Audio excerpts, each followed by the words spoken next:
देने जा रहा हूं और मैं तब तक सीएम की कुर्सी पे नहीं बैठूंगा जब तक जनता अपना फैसला ना सुना दे। एक सजाए याफ्ता मुख्यमंत्री ने, मैं कह सकता हूं कि शहीद आजम भगत सिंह जी की प्रतिष्ठा को धूल में मिलाने का काम किया। मैं बहुत गंभीरता से ऐतराज दर्ज करता हूं। सुधांशु त्रिवेदी पढ़े लिखे व्यक्ति हैं। सजा याफ्ता शब्द का इस्तेमाल उन्होंने जो अरविंद केजरीवाल जी के लिए किया है उसका मैं घोर ऐतराज करता हूं। उनको इतनी समझ कानून की होनी चाहिए। सजा याफ्ता का मतलब कन्विक्टेड होता है। अरविंद केजरीवाल की ट्रायल भी अभी तक शुरू नहीं हुई, आपने सजा याफ्ता डिक्लेयर कर दिया। इलाज कराएं सुधांशु त्रिवेदी अपना, वरना इलाज हम करना जानते हैं। उनको मैं चेतावनी दे रहा हूं। ये बहुत अच्छी बात है कि वो कुर्सी का भूखा नहीं रहा, उसने कुर्सी छोड़ दी। जब उसको अभी बहुत वक्त था, मगर नहीं, मुझे कुर्सी नहीं चाहिए। अगर वो फाइलों के फैसले नहीं करेंगे, फाइलों पर दस्तखत नहीं करेंगे, तो वो मुख्यमंत्री कैसे रह सकते हैं? फिर तो फाइलों का अंबार लग जाएगा। ये उनका निर्णय है, वो किसको मुख्यमंत्री बनाते हैं या वहाँ पे क्या होता है, लेकिन कांग्रेस पार्टी हर चुनौती के लिए तैयार है। अरविंद केजरीवाल साहब है, निडर है, एक निडर लीडर है और वही बिना डरते हुए आज लड़ते हैं, संविधान के लिए लड़ रहे हैं, देश के हित के लिए लड़ रहे हैं। आज मैं आपकी अदालत में आया हूं, जनता की अदालत में आया हूं, आपसे पूछने के लिए आया हूं, क्या आप केजरीवाल को ईमानदार मानते हो कि गुनहगार मानते हो?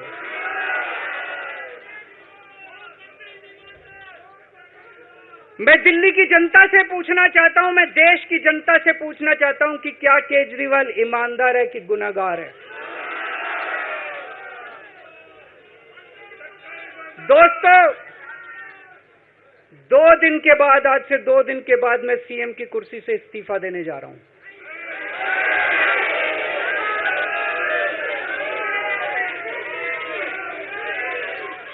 और मैं तब तक सीएम की कुर्सी पे नहीं बैठूंगा जब तक जनता अपना फैसला ना सुना दे। मैं जनता के बीच में जाऊंगा, गली गली में जाऊंगा, घर घर में जाऊंगा, और जब तक जनता अपना फैसला ना सुना दे कि केजरीवाल ईमानदार है, तब तक मैं सीएम की कुर्सी के ऊपर नहीं बैठूंगा।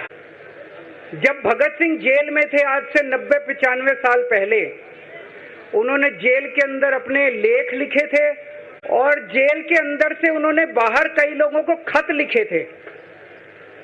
उन्होंने अपने क्रांतिकारी साथियों को खत लिखे थे। उन्होंने देश के युवाओं के नाम खत लिखे थे। बलिदान से पहले साथियों को अंतिम पत्र 22 मार्च 1931, ये खत उन्होंने जेल से लिखा और उनके साथियों तक पहुंचाया अंग्रेजों ने। बटुकेश्वर दत्त की बहन प्रोमिला को पत्र, बचपन के दोस्त जयदेव गुप्ता को पत्र, वाइसरॉय को पत्र, ये सारे पत्र अंग्रेजों ने भगत सिंह के पहुंचाए। युवाओं के लिए जो पत्र लिखा, वो पत्र बकायदा युवाओं के एक सम्मेलन में पढ़ के सुनाया गया।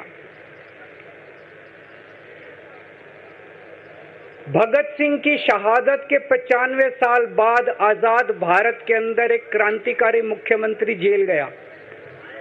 मैं अभी जेल गया, मैंने जेल से एक ही पत्र लिखा था एलजी साहब को। 15 अगस्त था, देश का स्वाधीनता दिवस था। देश के आजादी के दिवस के ऊपर दिल्ली का मुख्यमंत्री दिल्ली सरकार की तरफ से झंडा फहराता है। मैंने एलजी साहब को 3 दिन पहले चिट्ठी लिखी, 15 अगस्त के 3 दिन पहले, कि एलजी साहब, मैं चूंकि जेल में हूं, मेरी जगह आतिशी जी को झंडा फहराने की इजाजत दी जाए। कुछ गलत तो नहीं लिखा? वो चिट्ठी मेरी एलजी साहब तक नहीं पहुंचाई गई, मुझे चिट्ठी वापस करी गई और मेरे को ये वार्निंग जारी की गई। ये वार्निंग भी लेके आया हूं, जिंदगी भर साथ रखूंगा ये मेरे को वार्निंग दी गई कि दूसरी बार अगर आपने एलजी साहब को चिट्ठी लिखने की हिम्मत करी तो आपके साथ जो फैमिली मुलाकात होती है हर हफ्ते, वो फैमिली मुलाकात बंद कर दी जाएगी। मैं मन में सोच रहा था, अंग्रेजों ने भी नहीं सोचा था कि आजाद भारत के अंदर 95 साल के बाद अंग्रेजों से ज्यादा क्रूर और अत्याचारी शासक इस देश के ऊपर आएगा।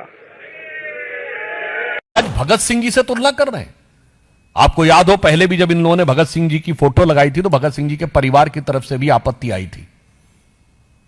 और मुझे लगता है कि शहीद आजम भगत सिंह जैसे लोगों की और जिन लोगों ने देश के लिए बलिदान दिया, उनकी आत्मा जहां भी होगी स्वर्ग में उन्हें बहुत कष्ट हो रहा होगा।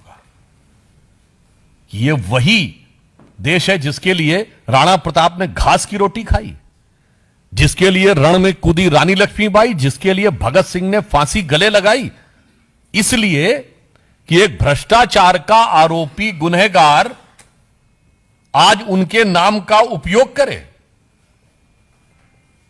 इसके द्वारा एक सजाए याफ्ता मुख्यमंत्री ने, मैं कह सकता हूं कि शहीद आजम भगत सिंह जी की प्रतिष्ठा को धूल में मिलाने का काम किया है।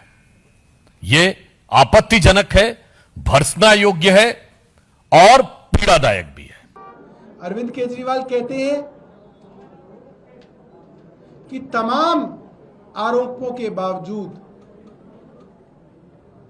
कीचड़ उछालने के बावजूद एक चीज भी अब तक अदालत के अंदर साबित नहीं हुई। एक आरोप भी, मैं बहुत गंभीरता से ऐतराज दर्ज करता हूं। सुधांशु त्रिवेदी पढ़े लिखे व्यक्ति हैं।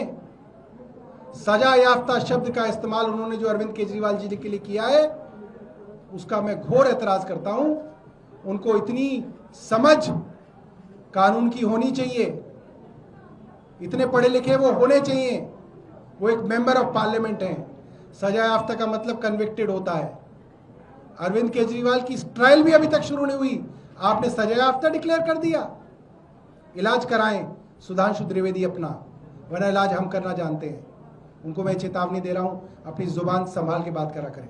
लोग हैं जो बनाएंगे और गिराएंगे। जो उस पर चार्जेस लगाए थे वो ये प्रूव नहीं कर सके, इसलिए वो पब्लिक में जाना चाहता है क्योंकि लोग फैसला करें।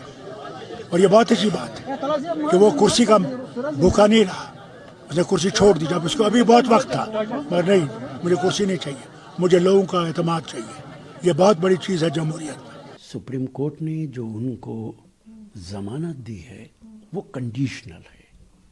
फाइलों पे दस्तखत नहीं कर सकते, फाइलों के फैसले नहीं कर सकते। तो अगर वो फाइलों के फैसले नहीं करेंगे, फाइलों पर दस्तखत नहीं करेंगे, तो वो मुख्यमंत्री कैसे रह सकते हैं? फिर तो फाइलों का अंबार लग जाएगा। इसलिए उनकी मजबूरी है कि वो इस्तीफा दें। 2 दिन के लिए शायद वो ये तय नहीं कर पा रहे कि कौन मुख्यमंत्री बने। कहा जाता है कि वो अपनी पत्नी को बनाना चाहते हैं, जिसको भी बनाना चाहते हों, इसीलिए गालिबन वो 2 दिन का टाइम ले रहे हैं, वरना तो उन्हें इस्तीफा दे ही देना चाहिए था। सर, बीजेपी ये कह रही है कि उन्हें इस्तीफा पहले क्यों नहीं दिया। लालू यादव के कट्टर विरोधी हैं, लेकिन उन्होंने भी मुख्यमंत्री पद से इस्तीफा दे दिया था। झारखंड के सीएम हेमंत सोरेन ने भी दे दिया था। अभी 2 दिन का समय भी क्यों ले रहे हैं? देखिए, भारतीय जनता पार्टी का जहाँ तक ताल्लुक है, वो तो चाहते हैं विपक्ष के जितने मुख्यमंत्री हैं सब इस्तीफा दे दें, अकेला केजरीवाल ना दे।